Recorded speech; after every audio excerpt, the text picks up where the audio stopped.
भारत के इतिहास की शुरुआत तलवारों या राजाओं से नहीं हुई थी, बल्कि एक जोड़ी नंगे पांवों से हुई थी, जो धरती पर पहली बार पड़े थे। आज से करीब 70,000 साल पहले अफ्रीका से निकले इंसान पहली बार इस धरती पर पहुंचे।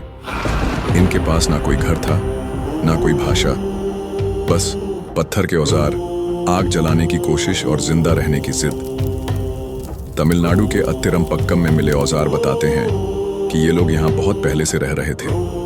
कभी जानवरों का शिकार करते, कभी पेड़ों के नीचे सोते और धीरे धीरे इस जमीन को अपना घर बना लिया। यहीं से शुरू हुई हमारी कहानी, भारत की कहानी।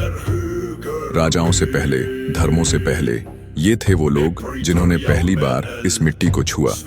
और आने वाले हफ्तों में हम जानेंगे कि कैसे इन आदिवासियों की दुनिया महान सभ्यताओं में बदल गई। कल हम जानेंगे स्टोन एज भारत के कुछ रहस्य।